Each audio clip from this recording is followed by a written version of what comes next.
Γεια σας, εδώ βρισκόμαστε σε ένα κτήμα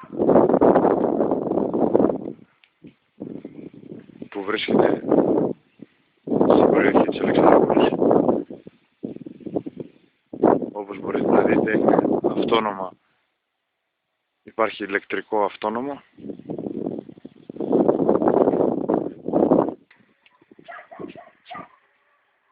Με αυτά τα δύο, με αυτές τις δύο ανεμογεννήτριες, όπως μπορείτε να δείτε, που έχουν φτιαχτεί μόνες τους, έχουν φτιαχτεί από τον ιδιοκτήτη.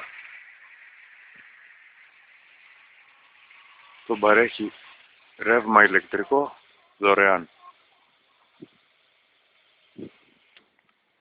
Και όπως μπορείτε να δείτε με αυτά τα φωτοβολταϊκά που έχει φτιάξει ο ιδιοκτήτης πάλι μόνος του,